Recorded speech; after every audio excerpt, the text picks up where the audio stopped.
Assalamualaikum warahmatullahi wabarakatuh. Selamat datang di program Tanya Jawab Fikih. Tanya Jawab Fikih, menjawab persoalan fikih sehari-hari. Bismillahirrahmanirrahim. Assalamualaikum warahmatullahi wabarakatuh.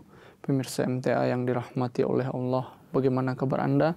Semoga Allah Ta'ala senantiasa melimpahkan nikmat kesehatan selalu kepada pemirsa.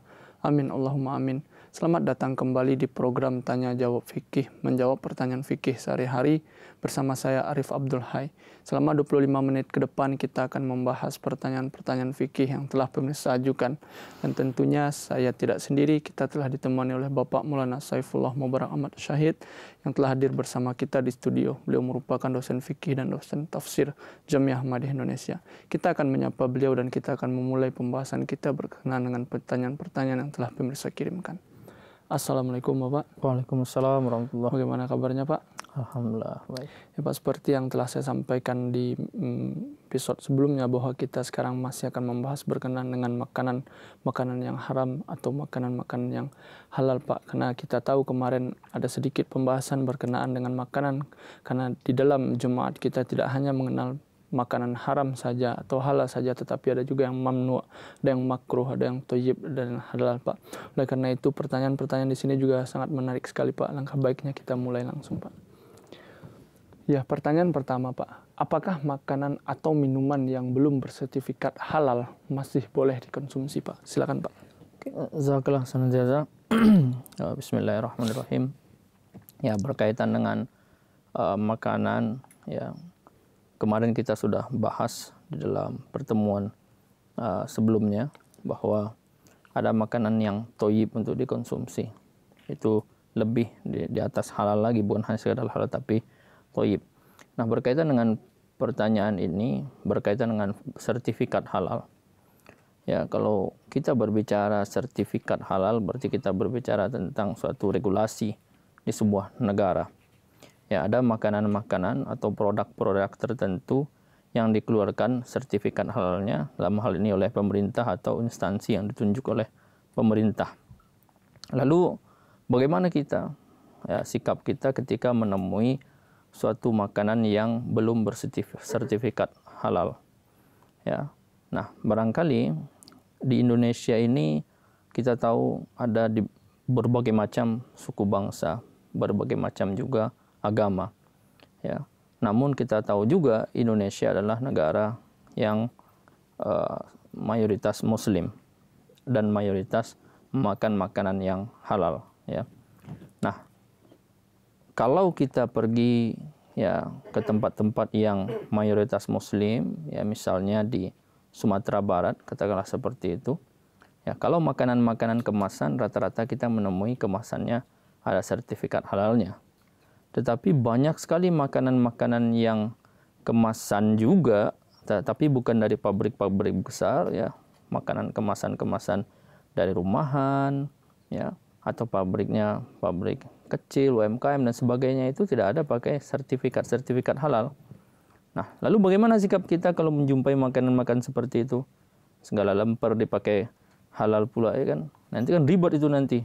Ya, semua, ya, harus mengurus sertifikat halal sehingga bisa dimakan. Jadi saya kira tidak juga seribet itu, tidak juga Islam juga tidak juga membuat umatnya sesusah itu. Jadi ketika kita pergi ke suatu tempat dan tempat itu banyak orang Islamnya, banyak orang Muslimnya, dan itu dimakan juga semua orang yang ada di situ, berarti kita sudah bisa menganggap bahwa makanan di situ adalah makanan halal. Tidak perlu ada sertifikatnya. Dan memang di dalam kehidupan sehari-hari kita juga nggak pernah juga perhatikan di dalam kemasan itu halal apa enggak ini, ya kan? Nah, tetapi kalau makanan-makanan yang ada di supermarket dan sebagainya, ya kan, di tempat-tempat minimart, ya. Nah, itu rata-rata sudah ada sertifikat halalnya kalau yang beredar di Indonesia. Jadi kalau di Indonesia kita nggak terlalu bermasalah. Yang hanya harus hati-hati kalau kita ke tempat-tempat yang, ya, yang di mana bukan mayoritas Islam, ya, seperti misalnya kita ke Bali atau ke tempat daerah-daerah timur, Papua, atau mungkin kalau di Sumatera kita ke Medan dan sebagainya, kita makan di warung, kita beli jajanan yang ada bungkusannya juga. Nah, ini baru barangkali kita perlu tanya-tanya sebelum kita jajan, sebelum kita makan. Ya, kalau kita tanya, Pak, Bu, haram atau ini makanan halal atau enggak? Ya, dari apa dan sebagainya. Itu perlu kita hati-hati. Tapi kalau di daerah-daerah yang tadi saya sebutkan seperti di Sumatera Barat, ya, di Jawa Barat dan di tempat-tempat yang lain itu, ya, kita tidak perlu terlalu khawatir. Ketika orang udah mulai banyak makan dan sebagainya, berarti itu disahkan. Nah, hanya saja kalau misalnya ke luar negeri bagaimana? Nah, ini juga harus berhati-hati juga ke luar negeri, misalnya ke Eropa. Ya, kalau di Asia Tenggara mungkin ke Thailand dan sebagainya, ya, atau ke Eropa. Kalau di luar yang lebih jauh lagi. Nah, itu barangkali kita harus hati-hati ketika memilih makanan, ya. Lebih baik kalau kita berkunjung ke negara-negara seperti itu, lebih hati-hati memilih makanannya, jangan sembarang aja dimakan. Ya, biasanya di setiap daerah, di setiap tempat negara itu disediakan makanan halal. Nah, bagaimana kalau makanan di pesawat? Ya, makanan di pesawat itu kan ada daging, ada veg, ada non-veg. Kita mau ke India, kemanapun ada itu, ke Eropa. Nah, setahu saya, dan biasanya memang seperti itu, ya, kalau untuk makanan di pesawat itu rata-rata, ya, disediakan makanan yang halal, ya. Kalau daging sapi, daging apa dan sebagainya itu disediakan makanan yang halal karena universal masalahnya. Ya, kalau disediakan makanan yang non halal artinya ada orang yang nggak makan. Karena orang-orang yang makan yang non halal mereka juga makan yang halal. Ya kan, tetapi orang yang makan halal kan nggak makan non halal. Jadi kalau di tempat-tempat seperti itu, ya nggak perlu berpikir, ya silahkan makan di pesawat dan sebagainya.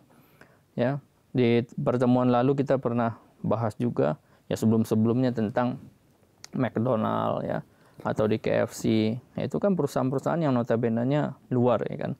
Nah, kita nggak tahu proses penyembelihan ayamnya seperti apa. Atau mungkin pernah juga yang bertanya ke Huzur, ya, di Eropa, bahwa McDonald di Eropa, kalau McDonald di Indonesia kan orang lokal yang olah lah. Atau KFC di Indonesia orang lokal yang olah, dan itu kita tahu mesti pengolahannya secara, ya, bagaimana di Muslim. Bagaimana di luar, ya, yang bukan di tempat di mana banyak orang yang makan non halal di Eropa dan sebagainya. Nah, Huzur sampaikan, ya sudah, ya kita anggap karena itu disembelih, makanan itu disembelih untuk dimakan, ya maka cukup dengan membaca bismillah. Ya, sebelum makan kita baca bismillah. Kalaupun dia ketika menyembelihnya tidak dengan bismillah, kita ketika makan baca bismillah. Itu. Jadi itu menarik tadi, kalau seandainya kita berada di daerah yang mayoritas Muslim, insya Allah semua makanan tanpa perlu kita berpikir panjang. Artinya dengan melihat kebudayaan masyarakat yang memakan makanan itu, artinya makanan itu bisa dikatakan halal begitu ya Pak. Tapi harus hati-hati di saat kita memasuki daerah yang bukan kawasan mayoritas Muslim gitu ya Pak. Ya, Pak, kita pertanyaan kedua Pak, ini apakah hukum memakan biawak, ular, buaya, kalong, dan lain-lain? Ini menarik Pak, karena di beberapa daerah di Indonesia saja, contohnya di daerah kita di Sumatera Barat, makanan-makanan ini sangat sedikit, bahkan tidak ada orang yang memakan Pak. Tapi kita lihat saudara-saudara kita Muslim yang lainnya di beberapa daerah memakan ini, bahkan juga ada yang menjadikan kebudayaan memakan biawak misalnya, dan juga menjadikan ular atau buaya itu sebagai obat-obatan Pak. Bagaimana itu Pak? Iya, saya lihat di YouTube juga, ya, YouTuber yang Muslim, ya YouTuber yang YouTuber makanan itu, ya food vlogger, mereka makan juga buaya, ular, buaya dan sebagainya. Nah, ini kita kembali lagi kepada pembahasannya yang sebelumnya, pondasinya dulu, bahwa di dalam Islam itu makanan yang dilarang dimakan itu berbagai macam jenisnya. Ya, ada yang sifatnya haram menurut Al-Quran Al-Karim, itu ada yang 4 kemarin itu babi, darah, kemudian bangkai, dan kemudian hewan-hewan atau makanan-makanan yang disembelih atau yang disediakan untuk persembahan kepada Tuhan-Tuhan selain Allah Subhanahu wa taala. Ini kemudian ada yang turunan di bawah itu hukumnya mamnu'ah, ya, yang dilarang oleh Rasulullah sallallahu alaihi wasallam. Ya, kalau dilarang oleh Rasulullah sallallahu alaihi wasallam berarti syariat juga melarang, sama saja. Ya, tetapi dia tidak haram menurut istilah Al-Quran Al-Karim, haram menurut istilah Rasulullah SAW. Itu adalah makanan-makanan yang bertaring, ya, atau burung-burung yang bercakar. Ya, artinya hewan-hewan buas lah. Nah, itu. Kemudian ada yang dilarang, ya, tidak tidak juga dianjurkan dan juga tidak dilarang, ya. Yang tidak toyib, artinya halal sih halal dia, tetapi tidak toyib, tidak ada faedahnya buat diri kita atau mungkin bisa merugikan diri kita, ya, seperti orang kambing dan sebagainya kan, kalau dia makan, ya, orang darah tinggi misalnya, kalau dia makan, atau orang yang kolesterol terlalu banyak makan gorengan kan bisa mengakibatkan itu dia kolesterolnya naik misalnya, tetapi gorengan sendiri halal bagi dia aja yang tidak toyib, bagi yang lain mungkin toyib, ya. Nah ini, nah kalau kita berbicara tentang biawak, saya urut satu-satu nih.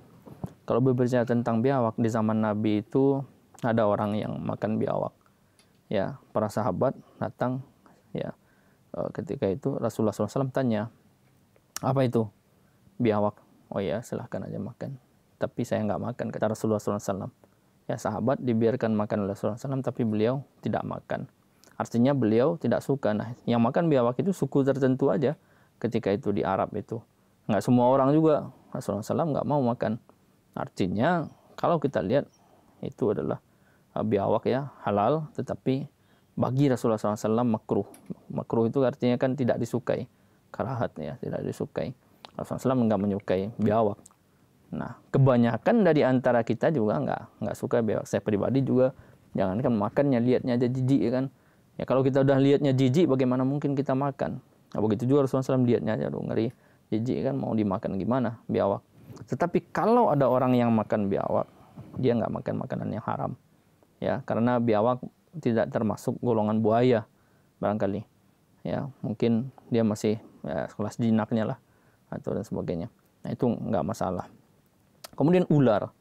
Nah, ular ini kan hewan buas, ya, hewan berbisa, ya, walaupun nggak bertaring, tetapi dia termasuk hewan buas, ya. Nah ini kalau kita merujuk kepada hadis yang kita bahas di minggu yang lalu itu, bahwa yang diharamkan oleh Rasulullah SAW adalah hewan bertaring, artinya bertaring merujuk kepada hewan yang buas. Nah, ular ini juga termasuk ke situ, dan ular juga bukan makanan, ya. Jadi janganlah memakan ular, hukumnya tidak boleh memakan ular, ya. Kemudian buaya apalagi bukan taring, satu lagi taringnya, semua giginya taring itu, ya kan, masa buaya dimakan, ya. Jadi termasuk ke dalam yang kedua tadi, mamnuah, yang nahi, ya, yang dilarang oleh Rasulullah SAW, buaya. Kalong, ya, kalong juga ada taringnya juga, dan kalau kita lihat yang disampaikan huzur, ya, Haidarul bin Aziz, Hazrat Khalifah yang kelima, dalam khutbah beliau itu pernah membahas tentang makanan-makanan juga. Beliau sampaikan bahwa tidak semua binatang yang diciptakan oleh Allah Subhanahu wa taala itu untuk dimakan, ya. Ada yang untuk dimakan, ada yang untuk hiasan, ya, seperti yang kemarin saya sampaikan, ikan koi, ikan cupang dan sebagainya, burung perkutut, ya kan, burung murai, macam-macam lah jenis burung itu, burung kakak tua, ya, burung hantu, ya, makan. Masa burung hantu dimakan juga? Kayak nggak ada makanan lain aja, ya. Kalong, ya, kalong, ya, ada yang binatang yang tujuannya untuk menjaga rantai makanan, ya, buat makanan binatang lain, bukan buat makanan manusia, ya kan. Nah ini jangan kita makan segala, tikus dimakan, ya, jangan, itu kotor dan sebagainya.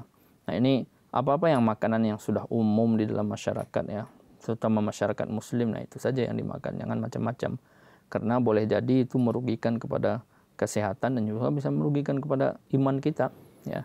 Makanan-makanan, karena Hazrat Masih Maud SAW menyampaikan bahwa makanan itu berpengaruh terhadap rohani kita, ya. Apa yang kita makan mempengaruhi rohani kita, mempengaruhi emosi kita, ya. Kita makan hewan buas misalnya, ular dan sebagainya, kita jadi buas nanti, ya, seperti ular nanti. Ular ini kan suatu binatang yang identik dengan, kalau kita lihat ular di dalam mimpi itu berarti suatu musibah, bahaya, musuh yang datang dan sebagainya. Nah, ular ini binatang yang seperti itu. Jadi kita jangan makan ular, ya. Nah, karena apa yang kita makan itu berpengaruh terhadap rohani kita, nafs kita. Ya, luar biasa sekali, Pak.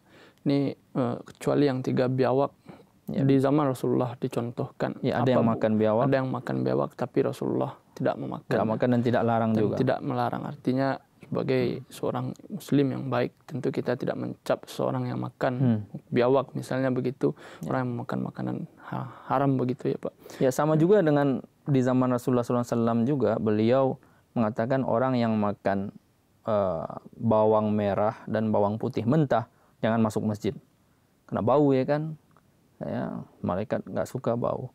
Nah artinya bagaimana kalau jengkol mentah, ya sama juga. Ya kalau nggak gosok gigi dulu sebelum ke masjid ya jangan ya bawa jengkol mentah. Soalnya kalau sholat berjamaah kan yang menderita sih bukan yang makannya, tetapi yang di sampingnya menderita, ya kan. Apalagi dia kalau bacaan sholatnya dia ya kencang pula dia mengikuti imam, ya kan, ya gelisah orang di sampingnya. Ya, nah ini jangan sampai mengganggu orang lain. Ya, nah ini nggak boleh oleh Rasulullah SAW. Bukan berarti jengkol haram, bukan berarti juga makan bawang putih, bawang merah mentah haram, tidak. Tetapi kalau kalian makan itu, Rasulullah SAW tidak suka makan itu, makan yang begitu-begitu, yang bau seperti itu, ya karena merugikan orang lain dan sebagainya. Dan beliau sendiri mungkin pribadinya nggak suka. Ya sekurang-kurangnya kalau kamu makan itu, kalian makan itu, kita makan itu, ya janganlah sampai merugikan orang lain, gitu. Terutama dalam ibadah ketika sholat kan. Ya. Iya Pak. Kita ke pertanyaan selanjutnya, mungkin ini pertanyaan terakhir kita pada episode kali ini Pak. Ini apa hukum memakan hewan yang disembelih oleh umat agama lain ini, karena kita ya hidup di Indonesia, dan terkadang tetangga kita mungkin atau orang-orang di sekitar lingkungan kita juga ada beragama lain, tapi karena namanya di Indonesia ada ramah tamah, orang saling peduli begitu Pak, kadang memberikan makanan juga orang Kristen kepada orang Islam, orang Hindu kepada orang Islam. Ini bagaimana Pak memakan hewan sembelihan mereka Pak? Nah, berkaitan dengan hewan sembelihan ini, sebetulnya itu kan kita nggak tahu disembelihnya siapa yang nyembelih. Ya, kalau di Indonesia oke lah saya bilang kan, tapi kalau di tempat lain ya, atau ada sapi-sapi yang datang dari negara-negara, kita impor sapi itu dari Australia kan, kalau dulu udah pernah dari India juga, ya itu siapa yang sembelih ya kan? Nggak mungkin kita kirim jagal kita ke sana buat nyembelih, ya mesti orang Kristen yang sembelih. Baca Bismillah dia, ya nggak ada dia baca Bismillah. Ya, tetapi syaratnya adalah disembelih untuk makan, artinya darahnya dikeluarkan. Sebetulnya penyembelihan secara Islami itu hanya tujuan dasarnya adalah untuk banyak mengeluarkan darah hewan itu. Jadi hewan itu nggak sekali mati dia, sehingga darahnya itu keluar dengan sempurna semua darah. Karena darah itu kan ya sumber penyakit juga, ya kemudian segala hal lah di darah ini. Penyakit ada di darah, ya nutrisi macam-macam di darah. Nah, kalau hewan sudah mati ya di darah itu tinggal penyakitnya aja, bakteri macam-macam itu kan. Itu tujuannya. Nah, masalah yang global ini sebetulnya ya kalau kita nggak tahu siapa yang sembelih, selama itu disembelih untuk makanan dengan cara menyembelih hewan untuk dimakan, ya maka itu tidak masalah. Bagaimana kita umat muslim ya, umat muslim hanya perlu membaca Bismillah saja ketika sebelum memakan. Nah ini terjadi di zaman Rasulullah SAW juga. Ya pernah suatu kaum datang dari luar beragama Kristen dia. Mereka beragama Kristen datang ya ke Madinah ketika itu membawa daging yang sudah daging sapi yang sudah yang sudah dikeringkan ya, dendeng lah, semacam dendeng begitu. Nah Rasulullah SAW diberi itu oleh orang-orang itu, dikasih daging. Hazrat Aisyah ya sampaikan, ya Rasulullah itu kan dibawa oleh orang Kristen katanya, ya daging itu, walaupun daging sapi ya, kan orang Kristen yang bawa, mereka yang sembelih sebagainya, nggak ucapkan Allahu Akbar kan dan sebagainya, Bismillah nggak ucapkan, ya Rasulullah SAW sampaikan itu kan daging mereka sembelih ya, hewan mereka sembelih untuk tujuan makanan. Kalau untuk tujuan makanan kita nggak perlu lagi ke belakang tanya-tanya macam-macam, banyak tanya gitu. Nah ini daging ini baca Bismillah atau tidak, baca nama Tuhan atau tidak.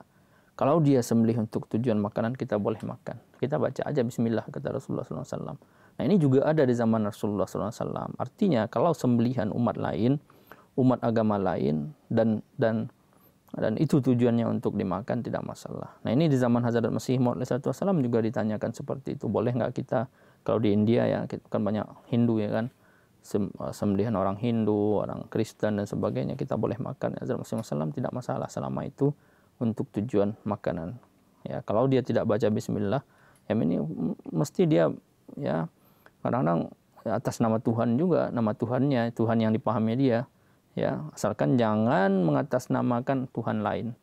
Ya misalnya orang Kristen nyembelih ayam, kita nggak tahu seperti apa orang Kristen nyembelih ayam ya kan, atas nama Tuhan Yesus dan sebagainya, itu yang nggak boleh kita makan. Ya kalau kita tahu, tapi kalau kita nggak tahu ya jangan pula tanya-tanya. Selama dia menyembelih untuk tujuan makanan dan diberikan kepada kita itu tidak masalah begitu. Ini yang paling penting di sini yang perlu kita pahami tadi ya Pak. Tujuan dari hewan itu disembelih begitu ya. Apakah itu untuk makanan? Karena kemarin kita juga membahas tentang ada orang-orang yang untuk sesajen begitu. Itu haram bagi kita. Haram bagi kita. Tapi untuk suatu hewan yang disembelih untuk makanan, umat apapun itu selama itu disembelih untuk makanan itu boleh kita memakannya Pak. Ya, tapi ada kayak macam di India itu ada orang Sikh ya, orang Sikh, orang Hindu dia nyembelih ayam tuh. Mereka putus langsung kepalanya. Ya, jadkah namanya. Tak, kalau kita kan hanya sedikit separuh aja ya kan, nggak putus. Kadang-kadang ya pernah juga kami di Jamiah teman tuh saking nggak pernahnya nyembelih ayam, mungkin pisaunya juga terlalu tajam, dia gugup putus kepalanya. Ya, bagaimana? Ya kita makan aja, kan kita niatkan bukan untuk mutusin kepala dia, ya kan. Tetapi kalau diniatkan seperti orang itu tak diputusin kepalanya itu jangan, nggak boleh. Hazrat Masih Maud SAW larang kita makan ayam yang kalau disembelih dengan cara kepalanya langsung putus itu. Ya, kita tahu lagi. Tapi kalau kita nggak tahu kan, ya bagaimana? Banyak Hazrat Masih Maud SAW sampaikan, kalau kita tahu cara bikin mithai itu manisan ya. Kalau kalian tahu kata Hazrat Masih Maud SAW bagaimana cara bikin manisan itu, mengolahnya pakai kaki, macam-macam itu, kamu nggak akan jadi makan. Jadi jangan, kalau berkaitan dengan makanan yang sudah disajikan, jangan terlalu banyak nanya bagaimana mengolahnya ini sebagainya. Tahu aja di kita kan. Siapa ya sudah rahasia umum bagaimana cara bikin tahu yang tradisional ya, kayak kaki macam-macam dan sebagainya ya, ngeluarin ya, kulit kacang kedelainya itu, yaitu pengolahannya dan sebagainya kan. Jadi jangan terlalu kita banyak taftish, kecuali kalau kita tahu ya, kita lihat yaitu akan nggak usah dilarang, akan timbul sendiri di dalam hati kita kerahat ya, makruh ya, kebencian, nggak mau makan gitu. Ya, ini pertanyaan kita yang terakhir Pak di episode kali ini. Insya Allah kita akan berjumpa lagi di episode berikutnya Pak. Terima kasih atas jawabannya Pak. Pemirsa, demikianlah pembahasan kita berkenan dengan tanya jawab fikih pada kesempatan kali ini. Semoga ini bisa memberikan ilmu dan wawasan yang baru kepada kita semua. Amin Allahumma amin. Jangan lupa untuk tetap menyaksikan program tanya jawab fikih pada episode-episode berikutnya, dan jangan lupa pula untuk menyimak khutbah huzur Hazrat Khalifatul Masih Al-Khamis Sadatullah bin Nasir Al-Aziz, dan juga menyaksikan program MTA Indonesia lainnya hanya di MTA tentunya. Jika pemirsa memiliki pertanyaan, saran, masukan ataupun komentar, kirimkan saja ke alamat email yang tertera di bawah ini dengan menyertakan subjek tanya jawab fikih. Saya Abdul Raif Hai bersama kerabatku yang bertugas mohon pamit undur diri. Assalamualaikum warahmatullahi wabarakatuh. Waalaikumsalam.